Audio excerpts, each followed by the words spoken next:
프랑스 리비에라는 많은 유럽인들에게도 부담이 되며 니스와 모나코에 오는 이민자들은 종종 큰 어려움에 직면합니다. 오늘 저는 구소련 지역 이민자들, 임시 휴양객들, 심지어 난민들이 그곳에서 어떻게 사는지 보여드릴게요. 리비에에는 항상 러시아어를 사용하는 사람들이 많았지만 최근 몇 년 동안 그 수가 더 늘어났습니다. 프랑스와 유럽의 세계에서 살아남으려고 애쓰고 있어요. 그들이 생활 비용이 얼마나 드는지, 그리고 어떤 음식을 먹어야 하는지 알아보겠습니다. 뭐든 정리됐어요. 어떻게 지내?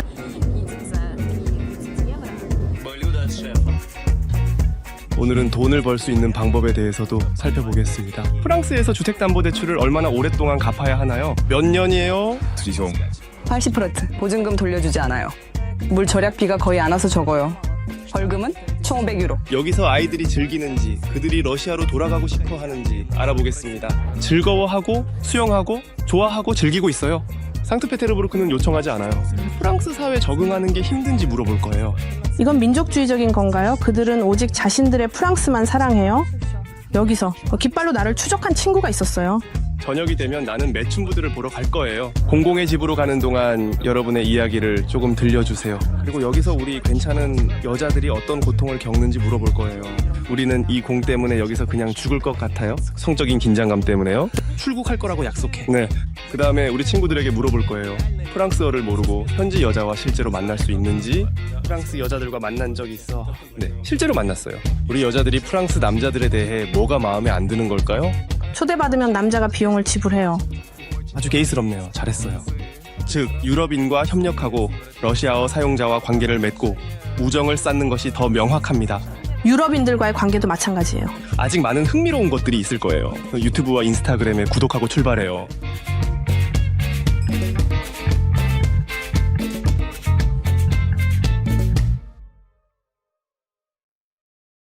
네, 이전 영상은 벨라루스에서 온 한 남자의 이야기로 끝났어요. 그는 니스에 와서 모든 것을 잃고 노숙자가 되었죠. 이 영상을 보지 않았다면 지금 보세요. 먼저 설명란의 링크를 통해 확인해 보세요. 하지만 라줄리 해안에서는 정말 다양한 기적과 심지어 동화 같은 이야기들이 일어나곤 해요. 아시아는 전쟁이 시작되면서 오데사를 떠났어요. 힘든 스트레스와 고통을 겪은 후에 프랑스에 도착했는데 그곳에서 비싼 리조트의 멋진 빌라에 살고 있어요. 게다가 완전히 무료로요. 내 방은 여긴데 사실은 예전의 사무실이에요. 여기서 소파를 펼칠 수 있어요. 그래서 이렇게 볼 수 있죠. 대박, 소파를 펼치고 있네. 그렇지? 그건 개인 소유가 아니라 다 같이 쓰는 거예요. 무슨 짐을 가지고 왔어? 어떤 가방이었어? 이렇게 작은 여행 가방 가지고 왔어요. 그리고 큰 여행 가방 가지고 왔어요. 그래서 나는 준비했어요. 주인이 없을 때 아시아가 집에서 맏언니 역할을 하며 내게 짧은 투어를 해줘요. 마당에는 분수가 작동하고 소나무와 올리브 나무가 자라고 있어요. 하지만 가장 인상적인 건 바다와 산의 경치, 그리고 아시아가 아직 사용하기를 주저하는 화려한 수영장이에요. 나는 바다를 보는 게 중요해요. 하지만 그 안에서 수영하는 건 그건 없어도 괜찮아요. 혹시 이 수영장도 이 빌라에 포함되는 건가요? 그렇죠. 그냥 그들의 집에 수영장이 있죠. 네. 솔직히 말하면 나는 그 안에서 수영하지 않아요. 왜요? 좀 부끄러워요. 내가 그럴 자격이 있다고 느끼지 않아요. 한 번만 수영했어요. 그들이 정말 나를 설득했을 때요. 저는 엘레마처럼 행동하지 않고 겸손하게 행동하려고 노력합니다. 바다에 가서 놀고 있지.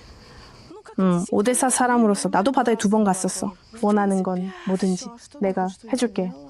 지금 이 기계를 통해 나를 듣고 있어. 멋져요. 아니면 처음에 떠나고 싶지 않았던 건가요? 우리는 우크라이나 서쪽으로 갔어요. 정말 끔찍하고 무서웠어요. 아무도 내일이 어떻게 될지 몰랐어요. 너는 이 오래된 지하실에 숨어 있어. 너는 이 사이렌 소리를 듣고 있어. 이건 정말 참을 수가 없어. 그리고 그때 떠나야 한다는 것이 분명해졌을 때 빠르게 결정을 내려야 했어요. 내일이 없을 수도 있다는 걸 깨닫게 되면 마치 깨어나서 진짜 삶을 살기 시작하는 것 같아요. 그리고 나는 항상 여기 오고 싶었어요. 나는 예전에 이곳 프랑스 리비에라에 있었고 항상 돌아오고 싶었어요. 나는 언젠가 여기 올 거라는 걸 알았어요. 하지만 전쟁이 결국 저를 확신하게 해줬어요. 내가 이걸 할 때 지금이 아니면 안 된다는 걸 확실히 해야 해. 즉 나는 내일이 없고 아마도 모레도 없고 5년 후도 없을지도 몰라. 나는 옛날 사진들을 다시 보면서 그리워했어. 나는 여기 사람들을 봤어요. 퍼레이드와 이 우크라이나 지지 집회가 열려요. 나는 항상 제2의 고향 같았어요. 바다 근처에 있고 여기 아름다워요. 더 좋을지도 몰라요. 갑자기 여기 초대했어요. 친절한 오데사 사람들이 많은 사람을 데려온 지인들이 자리가 있다고 했어요. 한 사람 받을 수 있대요. 처음에 한 달 더 살라고 했어요. 여기 살던 오데사 가족이 있어서 그들이 집을 차지했거든요. 그리고 나에게 한 방을 줄 수 있다고 했어요. 한 달 더 머물 수 있다고요. 그들이 말했어요. 그래, 우리와 함께 계속 있어. 너가 우리 마음에 들어. 아시아가 정착한 마르테는 이탈리아와의 경계에 있는 고급 리조트예요. 그래서 여기에는 이탈리아 건축물이 많아요. 사실 라줄리 해안 전체가 그렇죠. 자 보세요. 저 산들은 이미 이탈리아예요. 나는 1.5유로의 물을 샀고 사람들이 가득한 해변으로 갔어요. 보통 이 지역에는 많은 나체들이 누워 있어요. 작은 바위 해변에서 휴가를 즐기는 사람들은 특히 로맨틱해 보여요. 그들에게 트레일러 금지에도 불구하고 개조된 캠핑카처럼 보이는 일반 미니버스에 도착해요. 그리고 이 이탈리아 친구들이 자작 세면대에서 세수를 하고 있어요. 너는 그의 문에 영향을 미쳐. 여기서 분명히 하자. 이렇게 아름다운 장소는 많은 우크라이나인들을 끌어모았어요. 여기 우크라이나 번호판이 붙은 똑같은 두 대의 밴이 있고 여기에는 전혀 저렴하지 않은 우크라이나 차가 있어요. 도시의 경찰은 잠들지 않고 엄격하게 벌금을 부과하고 있어요. 주차권이 없는 사람들에게는 벌금을 부과하고 있어요. 여기 라줄리 해안에서는 헬리콥터가 계속 날아다녀요. 하지만 군용은 아닐 거예요. 여기서 헬리콥터는 일반적인 교통수단이에요. 공항은 니스에만 있고 니스에서 모든 사람들이 헬리콥터로 날아가요. 돈이 있는 사람들은 다 그렇게 하죠. 여기는 이탈리아와 거의 경계를 이루고 있는 멘톤이라는 도시예요. 저 산들부터 이미 이탈리아예요. 여기서의 느낌이 정말 좋아요. 아침마다 항상 안개가 끼어요. 특히 더운 날에는. 그리고 사람들이 좋아하는 산속 호수도 있어요. 스키 리조트처럼요. 프랑스인과 이탈리아인들이 아침과 저녁에 햇빛에 반짝이는 모습이 보이는데 마치 거울 같아요. 정말 아름다워요. 멘톤이 마음에 드나요?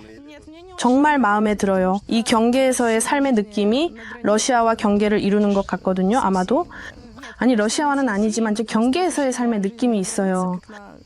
전 모든 우크라이나인들을 자극할 겁니다. 아시아가 여기 신비로운 방법으로 오게 된 것뿐만 아니라 돈도 벌고 있어요. 대략 그렇게요. 저는 제 분야가 있어요. 저는 생각의 힘에 대한 전문가예요. 사람들에게 그들의 꿈을 이루고 부정적인 믿음을 해결하며 목표를 달성하고 원하는 것을 이루는데 방해가 되는 것들을 없애는 방법을 돕고 있어요. 저는 사람에게 잠재력을 봐요. 그걸 볼 수 있어요. 그의 바람이 얼마나 간단한지. 하지만 그는 스스로 불가능하다고 생각해요. 뭔가 불가능한 것이라고요. 하지만 사람에게 그가 할 수 있다는 것을 증명하기 위해서는 막고 있는 믿음이나 두려움을 찾아내는 것만으로 충분해요. 봐, 나는 에소테리즘을 그다지 믿지 않지만 나도 그렇게 생각했어. 하지만 네가 지금 있는 곳을 고려하면 아마도 생각의 힘으로 인해 나는 믿기 시작하는 것 같아. 지금 네가 마무리하고 있는 그 일로 여기서 어떤 집을 얻고 그 돈으로 살 수 있을 것 같아. 아직은 없지만 곧 생길 거라고 생각해요. 첫째로 시즌이 끝나기 때문이에요. 둘째로 제 수입이 늘어나고 있기 때문이에요. 그리고 정부의 지원도 있을 거예요. 아직은 없지만. 아직 안 왔어요. 여기 조금 모든 게 천천히. 저는 적십자에서 일회성 재정 지원을 받았어요. 그리고 방금 최근에 저와 연락이 닿았어요. 드디어 정부에서 저를 회의에 초대해 주네요. 하지만 거기서 어떤 지원이 있을지 잘 모르겠어요. 현재 프랑스에 대한 숫자는 있지만 모나코에 대해서는 잘 모르겠어요. 확실히 나는 내가 가져야 할 의료보험이 있을 거라는 걸 알아. 저는 이미 있어요. 제가 등록되어 있다는 것뿐이에요. 그리고 저는 무료 프랑스어 수업도 있어요. 너가 살고 있는 사람들에 대해 말해줘. 우선 무료로 살고 있어요. 저는 무료로 빌라에서 살고 있어요. 방 하나를 주셨어요. 여기서 살고 있어요. 정확히 얼마인지는 모르겠지만 제 생각에는 몇백만 유로는 할 거예요. 네, 그렇게 생각해요. 네, 그렇게 생각해요. 그것은 프랑스인이 아닙니다. 가족이에요. 그는 우크라이나 혈통의 캐나다인이고 그녀는 덴마크인이에요. 프랑스인들은 프랑스와 자신에게 더 집중하는 것 같아요. 그들은 약간 민족주의적인 것 같아요. 그들은 오직 자신의 프랑스만 사랑해요. 그게 전부예요. 그들은 더 다문화적이고 국제적인 사고방식을 가지고 있습니다. 그래서 그들은 세계의 사건들에 대해 더 잘 알고 있고 매우 교육받은 사람들이에요. 캡 마르탱은 리비에라에서 아름다운 장소 중 하나일 뿐이에요. 저는 여기서 못생긴 사람을 만난 적이 없다고 말할 수 있을 것 같아요. 예를 들어 제가 잡은 장소는 모나코와 니스 사이 어딘가예요. 여기는 이미 분류해요. 니스에서 단 5km 떨어져 있지만 분위기는 정말 많이 달라요. 백만장자들의 빌라가 절벽에 걸쳐 있고 항구에는 간단한 어선들 외에도 올리가르히의 요트와 좀 더 소박한 요트들이 있어요. 그런 곳 중 하나에서 관광객을 안내하며 아르바이트를 하는 오데사 출신 알렉산더가 있어요. 또 보나치오예요. 제가 아는 몰도베어 단어 2개가 있어요. 보나지오라는 단어를 어떻게 아세요? 루마니아 여권이 있어요. 진짜요? 네네. 이건 그의 딸 슬라타예요. 그녀는 고객을 찾는데 도움을 주고 있어요. 우리는 스튜디오 캐빈이 있어요. 침대가 4개 있고 주방도 있어요. 전기레인지, 전자레인지, 냉장고, 냉동고도 있고 위에는 얼음 제조기도 있어요. 생활에 필요한 모든 것이 다 있어요. 여기 화장실이 있어요. 화장실 전쟁, 에너지 위기, 그리고 더위가 요트 소유자에 큰 영향을 미쳤어요. 올해 리비에라에서는 물 절약이 필요해서 8월 말까지는 호수로 요트를 싣는 것이 금지되어 있어요. 자신의 수도에서 물을 받아서 세척할 수는 있지만 그렇게 하지 않으면 많은 물을 사용하는 것은 금지되어 있어요. 물 절약이 필요해요. 비가 거의 오지 않아서요. 벌금은 1,500유로예요. 올해는 변화가 있었어요. 사람들이 줄어들었어요. 세계의 정치적 상황이 바뀌었어요. 관광객이 그렇게 많지 않아요. 특히 스펙트럼에서는요. 고객은 누구예요? 벤치. 여기서 운영되나요? 마히나. 가장 중요한 것은 기계처럼 말하지 않는다는 거예요. 사람들이 기계처럼 오는 거예요. 마치 핸들처럼요. 그리고 거기에는 가스 손잡이, 엔진 조작, 기피 계기, 수심계, 거기에는 항해, 무정이, 음악 조작, 타코미터, 스피도미터, 연료 수증기예요. 하지만 가장 중요한 것은 여기서의 실천과 본능이에요. 차량은 외우고 핸들을 돌리며 도로를 주행하는 것이 가능하지만 여기서는 전혀 그렇지 않아요. 여기에는 바람과 조류, 그리고 알코올이 있어요. 나머지는 다 그렇죠. 그래서 이렇게 배들이 다니고 있어요. 수백만 유로 배들을 젊은 사람들이 조종해요. 그들은 훈련을 받았고 능숙하며 자신감 있게 행동해요. 가장 중요한 것은 실천, 자신감, 그리고 자신에 대한 믿음이에요. 그리고 당신 곁에 있는 동료들, 비유적으로 말하자면요. 알렉산더는 한때 여기서 선장으로 일했어요. 몇 년 후에 돌아오기로 결심했어요. 오래 있을 거예요. 우리는 최근의 모든 사건들 전쟁 이전에 있었고 분명히 이해하고 있었어요. 2014년 돈바스에서 사건의 참가자로서 분명히 보이고 이해할 수 있었어요. 무엇이 일어날지 아이들과 나왔고 결정을 했어요. 육지에서 살고 싶지 않고 물 위에서 살기로 했어요. 왜냐하면 육지에서는 지쳤거든요. 특히 우크라이나에서 우리는 키예프에 배가 있었어요. 저희도요. 웃음과 기쁨이 사람들에게 전해졌어요. 배를 타고 놀고 배를 사서 여기로 이사했어요. 여기서 저는 얼마 전에 잠시 머물렀어요. 이곳은 지구상에서 가장 좋은 장소예요. 왜 바로 불리온가요? 불리오예요. 왜냐하면 여기서 여름철 보트 정박지를 제공해 주거든요. 겨울에는 니스에 있어요. 딸은 니스에서 공부하고 있어요. 여름에는 불리오가 최고예요. 불리오의 여름이 가장 좋거든요. 여름이 없어요. 세상에서 여기가 니스보다 비싼가요? 좀 더 비싸지만 이 카퍼 고지 더 아름답습니다. 다만 바위가 없고 이곳만의 기후, 냄새, 새가 있습니다. 조금만 일하고 사람들을 태워주고 사람들에게 즐거움을 주면 기본적으로 이 이야기를 살 수 있어요. 바다에서 여러분과 함께 나가는 비용은 얼마인가요? 출항 비용은 시간당 300유로, 하루에 1200유로입니다. 우리는 악랄한 프랑스와 유럽의 세상에서 살아남으려고 애쓰고 있어요. 제가 이해한 게 맞다면 당신은 요트에서 살고 계신 건가요? 주로 그렇습니다. 해안에서의 삶은 정확히 내 것과 같습니다. 흰머리가 나고 지치게 했어요. 그리고 도망쳐야 했어요. 그럼 주차 비용은 얼마인가요? 아니면 이걸 뭐라고 부르죠? 경박이요? 이 항구에서 하루에 40유로예요. 지금 여름이에요. 여름에는 모두가 라줄 해안에 있어요. 여름에는 모든 것이 그냥 2배로 늘어났어요. 겨울에 20유로라면 여름에는 5개월 동안 모든 것이 2배로 늘어났어요. 아이스크림, 아파트, 주차, 요트부터 시작해요. 관광객들이 왔기 때문이에요. 본래는 동시에 교회이자 모나코와 니스 사이에 있어요. 왜냐하면 그들 사이에 딱 위치해 있기 때문이에요. 이곳은 이미 오래전부터 구소련 지역의 부유한 사람들에게 사랑받아왔어요. 여기서 우크라이나 번호판을 단 차들을 만나고 러시아 가게에서 1유로의 플롬비르를 사요. 그리고 이건 키우와 비교하면 끝은 졸린 편입니다. 모나코. 여기 최고의 저택, 빌라, 해변이에요. 해변은 나무가 있고 그늘이 있고 모래가 있어요. 이쪽은 모래 해변이고 저쪽은 돌 해변이에요. 그리고 빌레프란시와 카프라와 같은 역사적인 부인료는 러시아 마을입니다. 수세기 동안 우리의 이민자들이 그렇게 말할 수 있죠. 러시아 함대는 러시아 전쟁에서 패한 후 200년 동안 빌프랑슈에 있었어요. 터키 전쟁 동안 러시아가 함대를 가지는 것이 금지되었고 함대를 유지하는 것도 금지되었어요.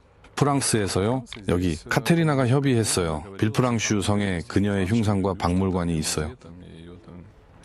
그리고 라줄 해안에 있는 러시아의 유일한 대사관과 영사관은 리스가 아니라 빌프랑슈에 정확히 있어요. 그곳은 여기서 나는 알렉산드르가 빌프랑슈의 영사관과 함께 구체적으로 무엇을 하고 싶어 하는지에 대해 언급해 두었어요. 짐작하고 계실 거예요. 여기 빌프랑슈가 있어요. 여기도 교회예요. 기차로 단 한 정거장만 가면 바로 이런 아름다움에 도착해요.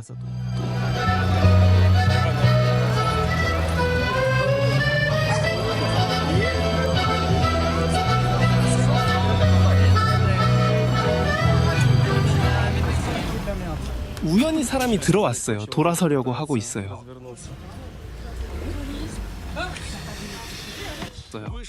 옛 도시를 나와서 바로 해변에 도착했어요. 여기 소녀들이 틱톡을 찍고 발 아래에는 개들이 기어다니고 물속에는 무지개색 요트가 플랍고 있어요. 아주 게이스럽게 잘했어요. 도시에는 작은 슈퍼마켓 하나만 있어요. 그런데 그곳도 항상 열려 있는 건 아니에요. 여기 참고로 루마니아 여성이 일하고 있어요. 가족을 위해 치아를 관리해요. 입구 바로 옆에 오렌지 주스를 짜는 기계가 있어요. 이런 것에 매일 아깝지 않아요. 아마도 코페에서보다 그렇게 아깝지 않아요. 더위를 피하기 위해 우리는 해변에서 바로 물속으로 뛰어들어요. 그냥 물이 나를 지탱해줘. 움직이지 않아. 안드류는 발코니와 집들이 있는 이 거리들을 따라 절벽 위를 걸으며 집으로 돌아갑니다. 매일 아침 야간 근무에서 돌아올 때 사진 찍어요. 그는 여전히 자신의 눈을 믿을 수가 없어요. 매일 지나치면서 매일 이 아름다움에서 눈을 뗄 수가 없어요. 여기는 정말 믿을 수 없을 정도로 마법 같은 곳이에요. 여기가 정말 마음에 들어요. 자, 상상해보세요. 우리는 방금 바다에서 나와서 빌프랑슈의 오래된 도시를 따라 100m도 안 걸었어요. 그리고 카페와 기념품 가게들 사이에 있는 눈에 띄지 않는 문 중 하나에 안드류의 아파트가 있어요. 게다가 이 그렇게 작지 않은 스튜디오를 그는 겨우 550유로에 임대했어요. 운이 좋다고 생각해. 왜냐하면 비수기에 임대했거든. 여기서 그는 형제처럼 오믈렛을 반으로 나눠요. 셰프의 요리. 내 생각에 나는 여기서 아파트를 찾은 것 같아요. 그냥 운이 좋았어요. 나는 빌프랑슈에서 일을 찾고 있었고 요리 관련 레스토랑에서 일자리를 찾았어요. 그리고 말하길 일하고 싶으면 하셨어요. 혼자 살았던 이유는 니스에서 오기가 힘들기 때문이에요. 스튜디오에는 주방과 매트리스가 있어요. 창문은 가장 번화한 보행자 구역을 바라보고 있어요. 그리고 아래에는 이런 게 있어요. 밤에 잠을 방해하지 않아요. 이 모든 술 취한 영국인들인가요? 사실 방해가 되는 이건 그런 사람들한테요. 그들은 밤에도 일하고 낮에도 일해요. 저처럼 쉬죠. 왜냐하면 일반인처럼 오전 7, 8시에 일어난다면 사람들은 막 직장에 나가기 시작하고 여기서 이제 어떤 종류의 움직임이 시작되기 때문입니다. 그래서 테이블과 관광객이 있는 거죠. 하지만 제가 5시에 새벽 4시에 집에 돌아오고 자러 가면 9시에 종소리가 울리기 시작해요. 심지어 8시에요. 그리고 사람들이 여기서 테이블을 꺼내기 시작해요. 가까운 이 작은 카페들과 레스토랑들 그리고 소음. 안드류카는 DJ로서 라주르카에 왔습니다. 그리고 한 행사에서 최소 500유로를 받아요. 몰도바에서 장비를 가져와서 몇 번의 결혼식을 진행했어요. 여유가 생기면 즐기면서 즉흥적으로 놀아요.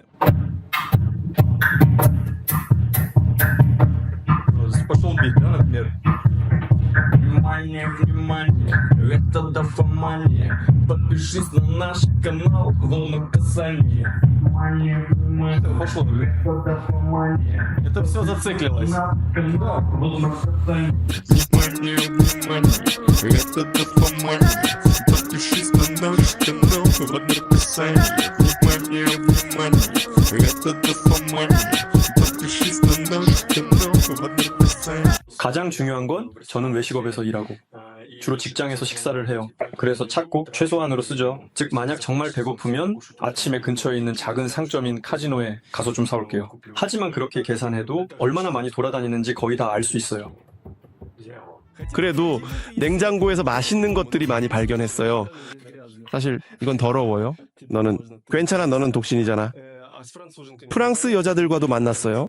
이제 시작할게. 너의 프랑스어 수준으로 봤을 때 꽤 괜찮은데 자유롭지는 않잖아. 현지 여자들과 소통할 수 있을까? 너의 프랑스어 실력은 꽤 인상적이지만 아직 완전히 자유롭지는 않다고 할 수 있어. 소통해요. 부엉이가 포트폴리오를 시도해요. 그 다음에 그녀가 부엉이라고 해요. 너는 물어봐요. 부엉이 그녀가 부엉이라 해요. 내 집에 오면 지구에 있는 아파트를 보여줄게. 샤무아. 이건 집 같은 거야. 샤엠이 가죽. 샤무아. 맞아요. 오세요. 정말 재밌어요. 여자들. 주소 아시죠? 빌프랑샤 센터. 여기서 안드류에게, 가게 직원에게 물어보세요. 너의 친구들은 누구야? 러시아어. 사용자.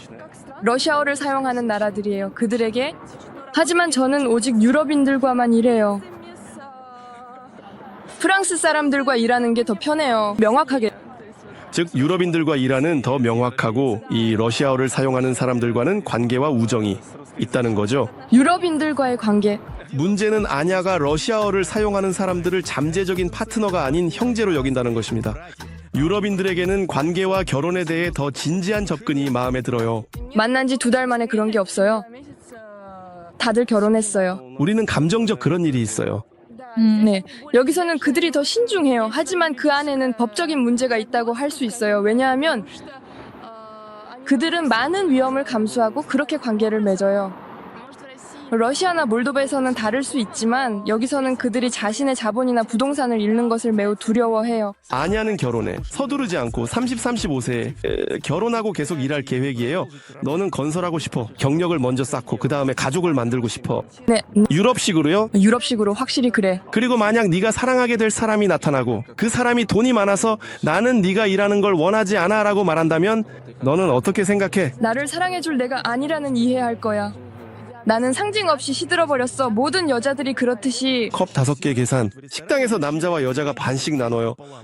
여성도 보통 일을 하고 대중교통에서 자리를 양보받지 않아요. 이것에 대해 나탈리아가 이야기하는데 그녀는 프랑스의 자녀 양육 분배 시스템이 마음에 들지 않아요. 만약 아이가 어머니와 함께 남아있다면 그럼 권리가 동등해요. 그래서 그녀는 아이들이 고통받는다고 생각해요. 또한 이렇게 생기 있는 부모들이에요. 그리고 이 아이는 나중에 고추처럼 변해요. 그 아이는 일주일은 엄마와 일주일은 아빠와 지내요. 그리고 이렇게 그는 살고 있어요. 그 후에도 방학 동안 그 아이를 데려가요. 좋아, 부모가 이혼했지만 어떤 관계를 유지하고 있다면 그건 어떤 불협화음이 없다는 거야. 내가 아는 한 여자분이 있는데 그녀에게는 아들이 2명 있어. 이제 이걸 무게를 재고 양말은 침대에 흩어놓고 침대도 정리하고 뭐 그런 거야. 그들은 남편과 함께 엄마와 함께 도착해. 야, 아기들이 뒤를 따라가고 꼬리 지우면서 거기 샬타이 발타이. 그런데 아빠가 우리에게 그의 아이들이 쉽게 받아들였다고 이야기해 줄 거야. 러시아에서 프랑스로 이사하는 거야. 내 아이가 2명 있어요. 학교에 다니고 있죠. 그들의 적응은 진행됐나요? 그들은 잘 적응하고 있어요. 그들은 1년 만에 프랑스어를 정말 잘하게 되었어요. 그들은 정말 많이 도와줘요. 왜냐하면 그들은 추가로 프랑스어를 배우고 어떤 수업에서 데려오고 따라서 수업을 진행하거든요. 프랑스어 수업이요. 그래서 이 모든 것이 훨씬 더 빨리 진행돼요. 러시아인들, 즉 러시아어를 사용하는 사람들, 여기 아이들이 많아요. 그러니까 러시아인이 아니라 러시아인들 모두 다른 나라에서 왔고 여러 국적이 있어요. 학교에서 이고르가 아이들 점심값만 정말로 내고 그들은 프랑스 친구들 사이에 아주 빠르게 적응했어. 즐거워? 수영. 좋아, 즐기고 있습니다. 피터로 가고 싶지 않아요. 피터로 가고 싶지 않죠. 이곳에는 이그로의 친척들이 10년 동안 살고 있습니다. 그는 여기 휴가를 오고 1년 전에 완전히 이사하기로 결심했습니다. 프랑스에서 일하려면 현지 회사와 계약을 체결해야 하는데 이게 어렵습니다. 그래서 이그로는 러시아 회사에서 판매 매니저로 일하고 있습니다. 원격으로 방문객이 온다. 그리고 그로 인해 여기서 일할 권리가 없습니다. 얼마나 머물 수 있나요? 1년 동안 머물 수 있고 연장할 수 있습니다. 최근 사건들로 인해 여기 프랑스에서 러시아인들에게 어떤 어려움이 있나요? 지금 문제가 있어요. 급여를 받습니다. 러시아에서 급여를 받고 옮기기 힘들어요. 다 다쳤어요. 이그로는 여기 겨울에도 따뜻하고 푸르른 게 마음에 들어요. 항상 맑아요. 상트페테르부르크와는 다르게 그게 정말 멋져요. 그리고 여기 좋은 산들이 있어요. 가까운 곳에 있어서 하이킹도 할 수 있습니다. 작은 단점들도 있지만 그는 그것에 익숙해졌습니다. 러시아 24시간 일하는 사람 누구인가요? 여기서는 다쳐요. 일요일이니까요. 오후가 지나면 다쳐요. 그건 중요하지 않아요. 그러니까 대기 자체, 날씨 자체만큼 중요하지 않고 그렇게 중요하지도 않습니다. 자유롭고 여기 사람들은 차분해요. 긴장하지 않고 매우 존중해요. 도로에서도 항상 당신을 배려하고 양보해 줍니다. 이후로는 러시아로 돌아가고 싶다는 생각을 덜 하게 되었고 그에 대한 계획 없습니다. 러시아 급여로 라줄리 해안에서 생활할 수 있어야 해요. 어디로 이사하든지 간에 어느 순간에는 다시 돌아가고 싶어질 거예요. 장점이 단점들을 여전히 상쇄해요. 하지만 다시 말하지만 여기서 자신과 아이들을 부양할 수 있는 재정이 부족하다면 그때는 아마도 그게 돌아갈 이유가 될 수 있겠죠. 지금은 그런 욕망은 없어요. 돌아갈 이유가 있죠. 지금은 그런 욕망이 없어요. 그럼 러시아나 상트페테르부르크에 비해 생활비가 훨씬 비싸나요? 물론 더 비싸죠. 왜냐하면 첫째로 이곳은 리조트 도시니까요. 니스의 가격을 좀 더 깊이 이해하기 위해 슈퍼마켓을 보여드릴게요. 여기 일반 빵은 1유로고 여기 바삭한 프랑스 바게트는 75센트예요. 여기 저렴한 제품들이 있는 선반이 있어요. 모든 것이 1유로, 와, 2유로예요. 여기서는 블리니, 와, 비교적 저렴한 연어를 판매해요. 주스, 가장 저렴한 걸 보면은 2리터가 1유로 조금 넘게 들어요. 이 줄에는 다양한 나라의 제품들이 있어요. 러시아 제품이 있는 진열대는 분명히 비어있지만 그래도 남아있는 게 있어요. 특히 러시아 제품은 여기서 거의 없어요. 예를 들어 조지아 아지카 루마니아 맥주, 그리고 독일 제품이 많이 있어요. 몰도바 사람들에게 다시 가서 주택에 대해 이야기해 볼게요. 데니스와 옥사나의 아파트에는 거실, 침실, 그리고 친구들이 자주 바비큐를 하는 넓은 테라스가 있어요. 니스에서는 테라스를 가질 수 없습니다. 이건 이제 죄라고 하죠. 그래서 나는 발코니조차 없는 사람들을 부러워하지 않아요. 아, 그렇군요. 바비큐는 자주 해요. 자주요. 많은 시간을 연속으로요. 6시까지 있었어요. 친구들은 프랑스 사람들이에요. 대부분의 프랑스 사람들이에요. 조용하고 평화로운 동네라서요. 모두가 중심으로 가려고 해요. 중심가에 있는 건 그렇게 멋지지 않아요. 어딘가 산 위에 있는 게 더 멋지죠. 좀 더 중심에서 멀리 떨어진 곳에요. 어딘가에서 중심에서 조금 더 멀리요. 교통량이 적어요. 그들이 말했듯이 극지적입니다. 오염이요. 네, 공기가 더 깨끗해요. 대출을 받았어요. 아파트 임대료가 월 대출금보다 더 비쌌어요. 즉, 우리는 오래 고민하지 않고 바로 샀어요. 즉 그들은 조금 더 적게 지불하면서 자신의 아파트를 구매하는 거죠. 사실 현지 근로 계약 없이는 그걸 할 수 없어요. 그것은 최소 900유로는 할 거예요. 이 지역에서는 지역이 좋은 그런 아파트 대출 비용은 약 750이요. 이 돈을 지불하는 건가요?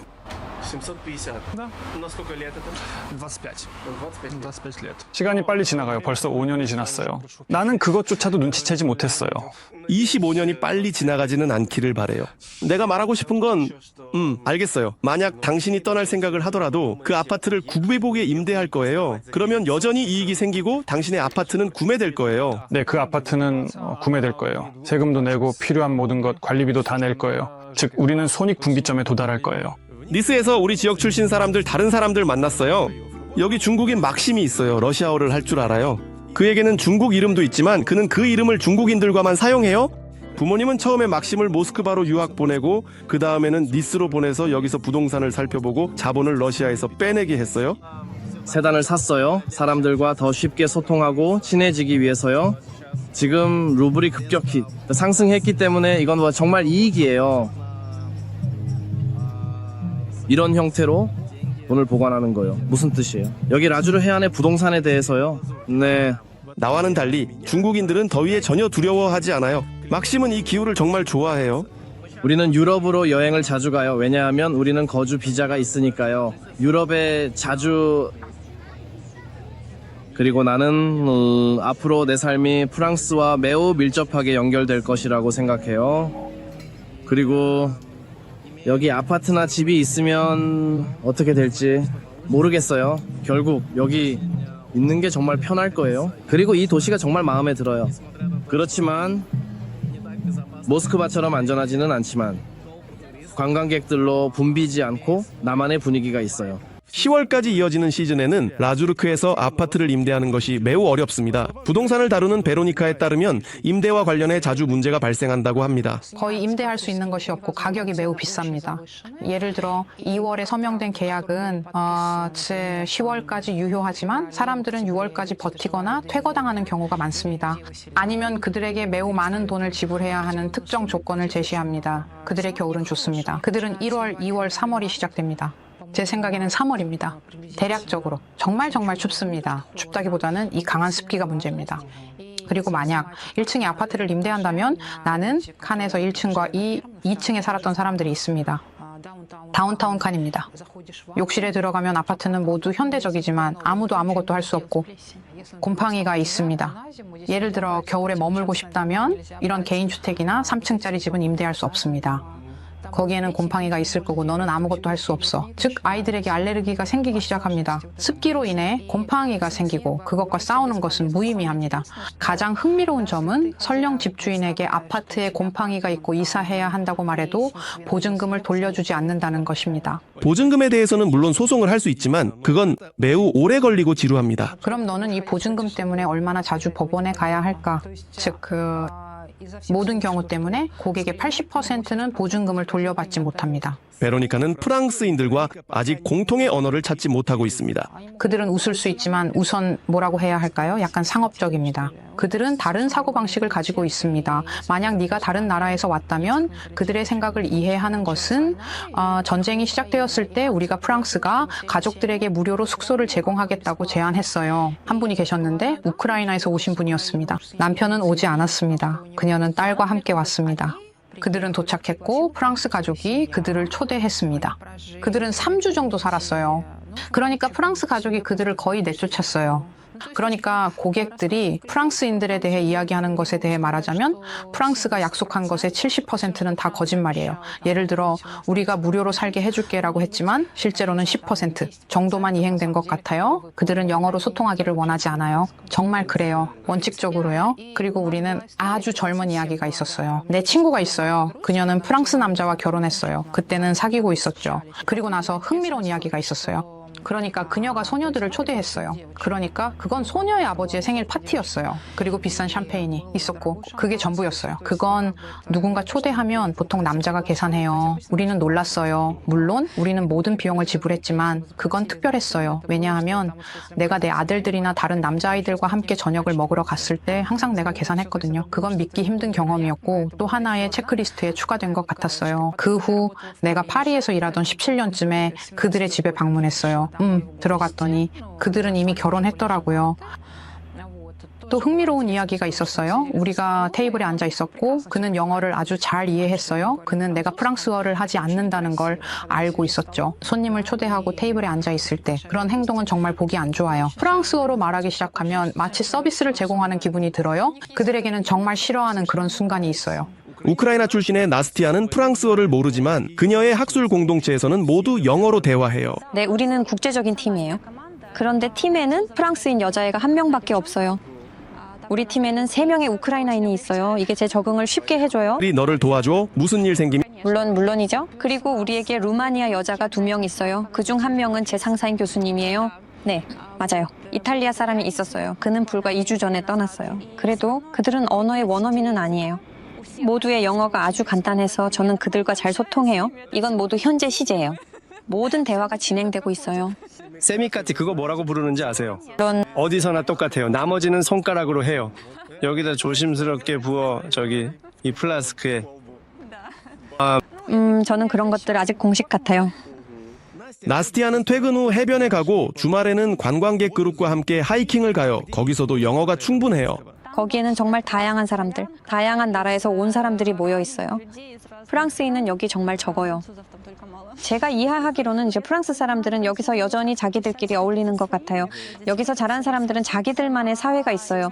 이민자들은 뭔가 함께 뭉치려고 노력해요. 사실 프랑스는 영어를 잘하는 나라가 아닌데 그래도 너는 여전히 영어 억양이요? 네, 우선 영어 학원에서는 정말로 이렇게 일하고 소통하기에 정말로 충분해요. 왜냐하면 거기서 학생들이 영어로 수업을 많이 들어요. 외국인이 정말 많아요. 저는 국제적인 P팀이 있어요.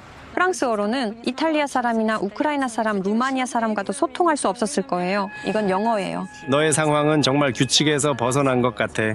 그리고 하이킹도 가요. 다시 말하지만 이건 그룹이고 이것도 영어예요. 왜냐하면 국제적인 친구들이 다 모여 있으니까요. 물론 연구소 밖에서는 프랑스어가 필요합니다.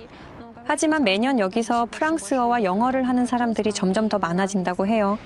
그리고 기본적으로 여기서 교육받은 사람, 즉 고등교육을 받은 사람은 어쨌든 영어로 말한다고 여겨져요. 영어는 여전히 그런 국제적인 언어예요. 너는 다른 나라로 이사할 가능성을 생각해본 있어? 나는 2월 24일 이후로는 어떤 것도 배제하지 않아요. 모든 게 가능해. 데니스와 옥사나 이야기하자면 그들 주변에는 프랑스 사람들, 몰도바 사람들, 러시아어를 하는 사람들이 있어요. A줄에는 항상 러시아어를 사용하는 사람들이 많았지만 최근에는 더 많아졌어요. 우리는 외국인을 위한 프랑스어 학부의 학생으로 왔어요. 프랑스에서의 첫 번째 일은 배달이었어요. 닭고기를 배달하는 일이었죠. 제가 거기 갔을 때 저는 프랑스어로는 거의 한마디도 하지 않았어요. 즉, 낯선 도시, 낯선 나라, 낯선 언어, 배달을 해야 했어요. 모페드를 오토바이로, 물론 항상 그렇죠. 나는 오토바이를 타고 다녔어요. 저를 아는 사람들은 다 확인 가능해요. 나는 주소를 찾지 못했어요. 말하자면 고객에게 전화를 걸었어요. 그는 자신의 집이 어디에 있는지 아주 명확하게 설명해 줬어요. 하지만 나는 고맙다고 메르시라고 말했지만 아무것도 이해하지 못했어요. 그리고 누군가 길을 지나가기를 기다렸어요. 그래서 물어보고 보여주고 질문할 수 있도록요. 네, 그런 이야기예요. 하지만 시간이 지나면서 루마니아어가 프랑스어와 같은 언어 그룹에 속하기 때문에 이게 우리에게 정말 큰 도움이 되었어요. 그리고 아주 빠르게. 즉, 저는 언어를 배웠어요. 프랑스인들과 시간을 보내야만 빠르고 정확하게 그리고 질적으로 언어를 배울 수 있어요. 서로 루마니아어 또는 러시아어로 계속 이야기했어요. 맞아요. 네. 하지만 나는 그녀와 하루에 한 번 정도 러시아어로만 대화했어요. 나머지는 모두 일이에요. 학교 일. 친구들, 내가 프랑스어로 진행되었기 때문에 아주 빠르게 배웠어요. 내가 밖에 나가는 비율에서 러시아어를 하는 사람들을 포함하고 있어요. 매우 정말로. 이 러시아인 크리스티나는 어디에서나 러시아어를 하는 사람들을 만난다고 이야기하고 있어요. 그녀는 영어를 훌륭하게 구사하고 그걸로 수익도 올리고 있어요. 교사들에게 학습 자료를 성공적으로 판매하고 같은 교사들을 위한 온라인 강좌를 진행하고 있어요. 그럼 니스에서 생활하기에 충분한 수입이 있어. 충분해. 하지만 생활 수준은 당연히 루간첸스크와는 전혀 달라. 이런 일이 전에 일어난 적이 없어요. 너 넘어졌어. 비교할 수 없는 것들이죠. 네. 크리스티나는 한 달에 400유로의 아파트에 방을 임대하고 있어요. 하지만 그중 150유로는 정부에서 보조해줘요. 학생으로서요. 음식에 대략 200, 300유로를 쓰고 있어요. 학업이 끝나면 비자도 끝나요. 그래서요. 가장 여기서 일을 찾는 명백한 방법이죠. 나는 여기서 일자리를 찾고 싶지 않아. 여기서 일자리가 없다면 말이야. 왜냐하면 나는 이미 일이 있으니까. 너의 수입으로는 아마 비슷한 기후의 나라를 찾을 수 있을 거야. 대략. 하지만 3배는 더 저렴해. 아마도 그래? 친구들, 여기 너희 있어. 나는 내 동급생과 정말 운이 좋았어. 여기 내 동급생이 있어. 그녀는 러시아 출신이고 여기서 살고 있어. 영어를 가르치고 있어. 어쨌든 이야기할 거리가 있어. 그래서 우리는 함께 수영장에 가고 학생 식당에도 가요. 유로로 먹고 있어. 유로. 다른 학생들과도 혹시 이야기해. 말이야. 혹시 이런 학생들이에요. 식당에는 너희 말고도 누군가 더 가고 있어. 식당에 가긴 하지만 우리는 그들에게 다가가지 않아요. 대화들 끊지 마. 알겠지? 네. 친구야. 나는 대학에 주 1회 가고 거기서 의자들이 있어. 그냥 다가가면 돼. 친구가 되자. 자, 그냥 의자에 다가가자. 친구가 되자. 우리는 친구가 될 거야. 크리스티나가 말하길 프랑스에 입학하는 건 정말 쉬워. 특정 전공의 경우 영어만 알면 충분하고 학비가 아주 저렴할 수 있어. 석사 과정은 연간 300유로까지도 가능해. 학생 비자로는 주당 시간까지 공식적으로 일하는 것이 허용돼. 연간 300유로야. 즉 이건 무료라는 거야. 이 300유로는 학생 생활을 위한 이 기부금이야. 보험, 일반적으로 이런 것들은 학비가 아니에요. 너는 얼마를 내? 나는 1,500유로를 내요. 해변에 앉아 크리스티나는 사람들이 여기서 바로 돌 위에 앉아 신기합니다. 그녀는 내게 부채를 주어서 더위에서 도와줬어요. 어떻게? 그냥 돌 위에 앉아 있을 수 있죠. 허리가 아프겠어요. 나는 한번 일찍 이 사람을 확인했어요. 그가 나를 그렇게 쳐다보더라고요. 너무 덥지 않게 편안한 의견이 별로 마음에 들지 않았어요. 나는 낮 동안에 나가려고 노력해요. 부채 없이? 네, 나는 절대 부채 없이 나가지 않아요. 지금도 덥네요. 이미 해가 떴는데. 저도 그래요. 땀이 나요? 네, 저도요. 네, 그래서 그렇죠. 이거는 비정상적인 더위라고 하더라고요. 이렇게 되어서는 안 된다고 말해요. 이렇게 더울 수 있다고 하더라고요. 글쎄요, 2주 아니 3주요? 벌써 한 달이 넘었고 현지 사람들도 스스로 충격을 받았어요. 왜냐하면 그가 예산 무엇을 하고 있... 크리스티나는 블라고베셴스크 출신이에요. 중국과 가까운 곳이에요. 지금 그녀와 집 사이에는 8시간의 시차가 있어요. 나는 유럽에서는 스페인에만 가봤어요. 7학년 때였고 블라고베셴스크에서 유럽까지는 너무 멀어요. 중국이 바로 옆에 있었음에도 불구하고 그녀는 거기서 적응하지 못했어요. 프랑스는 더 편안해요. 중국에서는 이 서커스의 원숭이처럼 느껴졌어요. 사람들이 제 목소리를 만져보고 싶어 하거든요. 모두가 위챗을 추가하고 싶었어요. 니스에서 산책해요. 저는 이걸 좋아해요. 보세요. 아이들이 분수에서 물놀이를 하고 부모님들은 카페에 앉아 있어요. 그리고 이곳은 노트르담이에요. 이런 건 파리뿐만 아니라 다른 곳에도 있어요. 니스는 더러운 도시라는 말을 자주 듣지만 여기 무릉덩이 속에 물이 있습니다. 보세요. 얼마나 깨끗한지. 도심에는 흥미로운 것들이 많지만 저는 주로 이곳에서 만남을 정했어요. 여기 아폴로 분수가 있어요. 그것은 50년대에 지어졌고 여기에는 다양한 노출된 신체 부위가 많아서 70년대에 이미 문제가 되었어요. 지역 주민들의 항의 이후 사람들의 시선에서 멀리 떨어진 경기장으로 옮겼어요. 37년 후에 원래 자리로 돌아왔어요. 지금은 전혀 아무도 신경 쓰지 않아요. 심지어 무슬림들도요. 상상해보세요. 프랑스에서 도덕이 얼마나 변했는지. 니스를 돌아다니는 동안 할 수 있는 최악의 일은 가격을 번역하는 것입니다. 자신의 통화로 예를 들어요, 니스 중심부에서 이때 물 한 병이 2유로예요? 괜찮아요. 어제 그런 걸 마셨어요. 우리 것과 다를 바 없고 10배 더 저렴해요. 그런데 방금 1유로인 가게를 찾았어요. 괜찮아요. 기분이 좋아졌어요.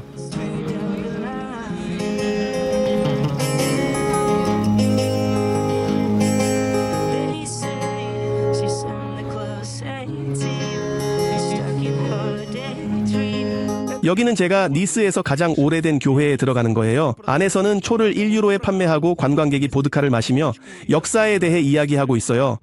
사실 니스는 로마나 제노아만큼 부유하지 않았고 건설하는 동안에도 여분의 자금이 없었습니다. 부유해 보이고 싶었기 때문에 조금 속임수를 썼어요. 우리는 눈속임이라고 불리는 기법을 사용했어요. 여기 보시면은 대리석 벽이 칠해져 있고 모든 조각은 스투코로 만들어졌어요. 스투코는 석고, 대리석 가루로 이루어져 있죠. 하지만 예수회는 이 교회를 세운 수도회로 그들은 교리를 전파했어요. 그리고 제가 흥미로운 세부사항을 보여주고 싶어요. 이 손에 관한 이야기예요. 신부님이 예배를 읽을 때 신비로운 효과를 만들기 위해 발로 페달을 눌렀고 그 손이 움직였어요. 신자들은 충격을 받았고 더 열심히 기도했어요. 이 창문들은 그려진 거예요. 왜냐하면 실제 창문에 대해서는 세금을 내야 했거든요. 여기서는 가장 독특한 맛의 아이스크림을 먹을 수 있어요. 라벤더, 올리브, 모히토, 아니면 예를 들어 선인장. 이건 가짜 같아요. 왜냐하면 전혀 가시가 없거든요. 한 번도 본 적이 없어요. 가시가 없어요.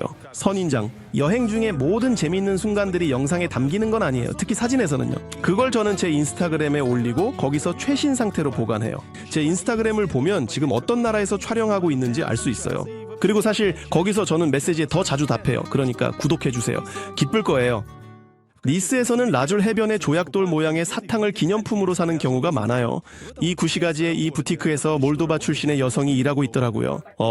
네, 가죠. 어디서 왔어? 아니 못해. 당신의 고향 사람입니다. 해봐, 어때? 그는 돌처럼 보여요. 들어봐. 그게 진짜야? 아니면 아니야? 글쎄, 이 돌보다 맛이 더 좋죠. 돌보다 더 맛있다는 걸 알아요? 그러니까 아이에게 제일 좋은 거예요. 니스에는 논란이 있는 기념물도 있어요. 이건 나탈리아가 끔찍하다고 했어요. 왜 끔찍해? 많은 사람들이 이게 기념물이라는 걸 이해하지 못하거든요. 예를 들어 지하 주차장을 만들 때 주차장 사람들은 건설의 일부라고 생각했어요. 공공집으로 가는 동안 당신의 이야기를 조금 들려주세요. 네, 제가 유혹할 방법을 알고 있었어요. 나탈리아는 가이드예요. 가는 길에 자주 저를 멈추게 해서 뭔가 흥미로운 걸 보여줘요. 예를 들어 이 집에서 바이올리니스트 파가니니가 죽었어요. 그녀는 우크라이나 사람이고 우크라이나에 있었던 프랑스인과 결혼했어요. 출장 중이고 니스에 온 지 벌써 16년이에요. 지금 우크라이나에서 온 주민이 정말 많아요? 아니요. 5천 명이에요. 그리고 사실 벤톤에서 그 캠프까지 해안선에는 14천 명이 있어요. 상상해 보세요. 이게 얼마나 큰 숫자인지. 여기는 그 작은 광장 중 하나예요. 여기서는 주요 거리에서 조금 숨겨져 있어요. 프랑스에서는 1946년까지 공공지비 합법이었어요. 맞아요. 이 직업은 지금도 여전히 살아있어요. 그리고 심지어 그냥 다양한 구역으로 나뉘어져 있어요. 여기가 하나의 공공집으로 들어가는 입구였어요. 보세요. 인터내셔널 밀리언이라고 적힌 표지판이 보이죠? 이건 내부가 훨씬 더 좋다는 뜻이에요. 알고 보니 지금 니스의 매춘 산업은 시계처럼 잘 돌아가고 있어요. 그리고 성매매 여성들은 자신들이 온 나라에 따라 도시의 구역을 명확하게 나누었어요. 그냥 만약 아주 늦은 저녁에 나가면 병원 근처에서 밤에 나비들이 모여들어요. 그리고 그건 그냥 구소련 지역이에요. 공항 근처에서요. 라틴계, 저쪽 다른 거리 어딘가에 있어요.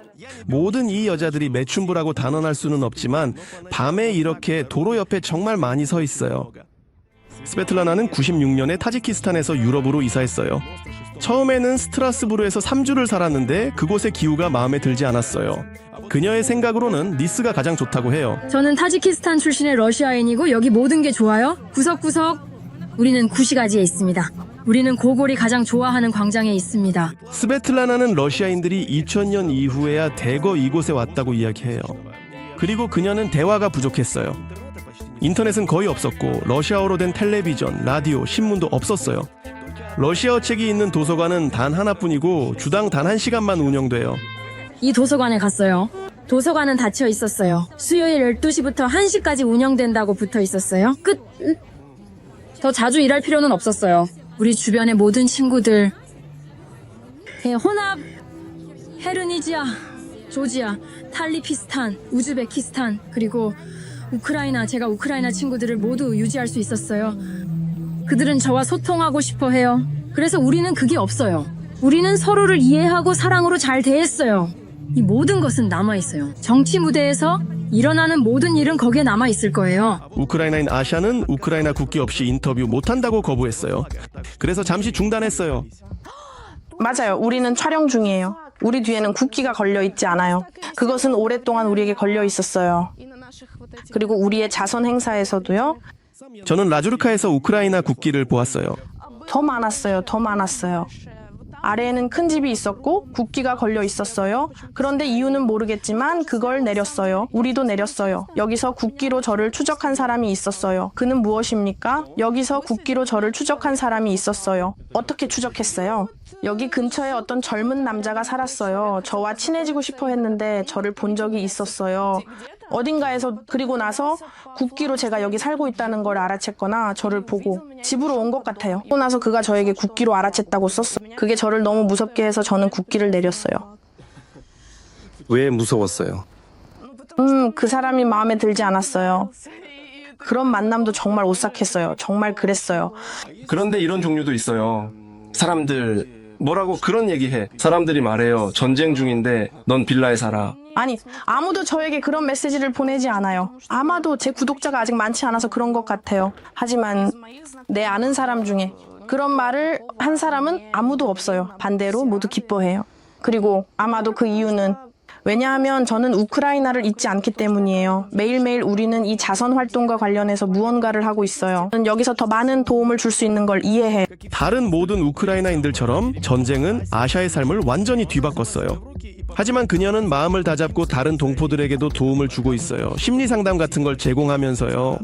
저는 진지한 직장에서 일했어요. 전쟁이 시작되었을 때 저와 모든 동료들은 자원봉사와 전쟁에만 집중하기 시작했어요.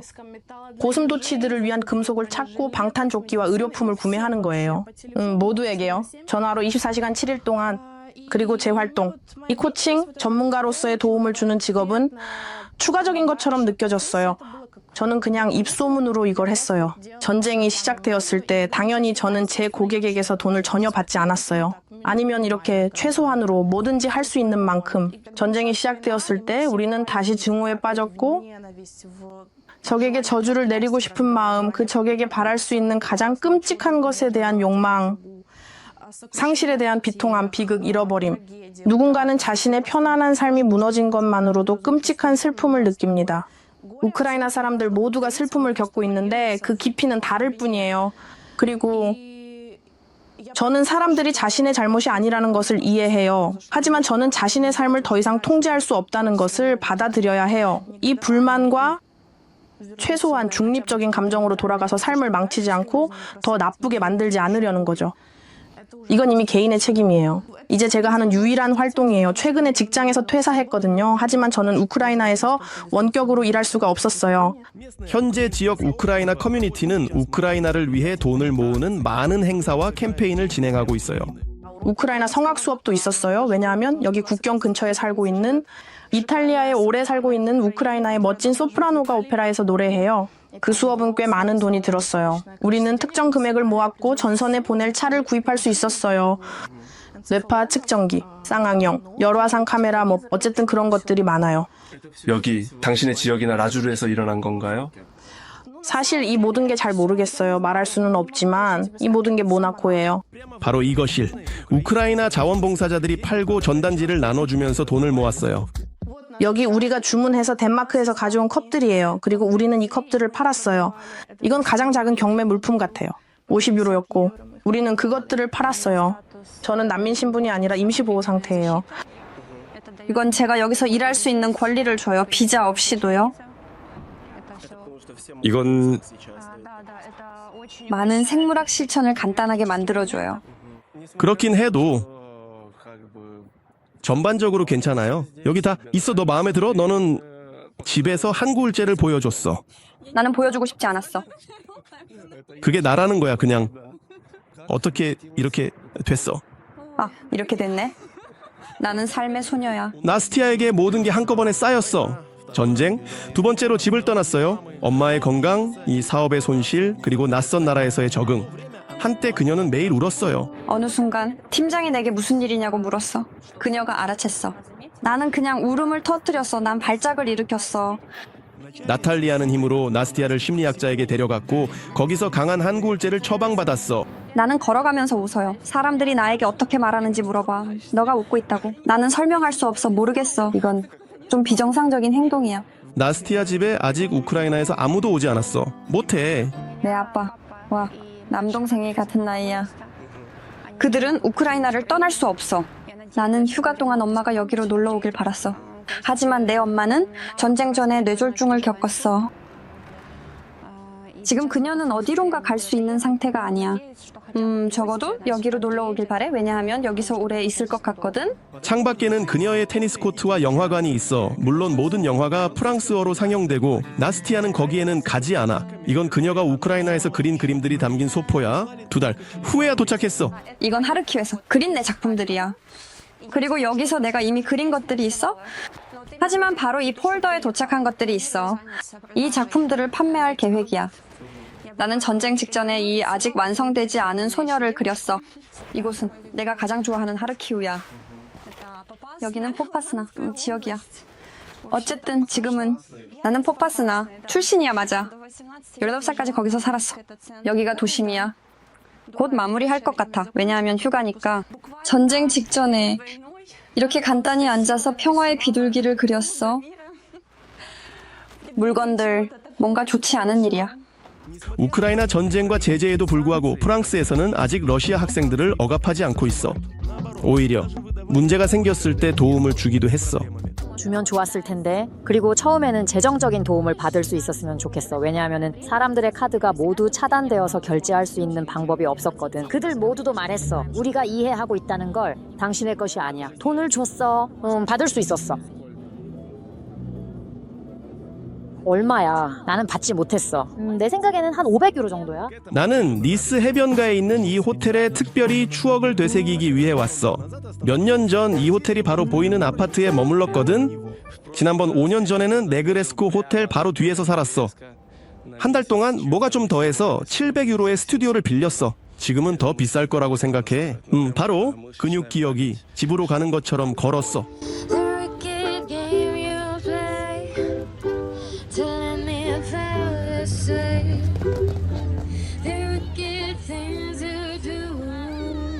내가 이렇게 아름다운 곳인 라주르 해안에서도 집으로 가고 싶다면 여기 오래 사는 친구들은 이미 니스를 떠날 수 없고 그곳을 자신의 집이라고 생각해. 물론 몰도바 조금 지나면 그게 그리워지기 시작해. 가고 싶어. 특히 사냐에게 키시너우에서 옛 장소들을 돌아다니고 싶어. 내 공원들을 돌아다니고. 솔직히 말해서 우리는 꽤 오래 전에 떠났어. 나는 이게 좀 익숙하지 않아. 나는 특히 그리워 이렇게 말할 수 있어. 그리고 그것은 내가 끝났다는 것입니다. 최대 일주일 안에 다시 돌아가고 싶어. 바로 거기.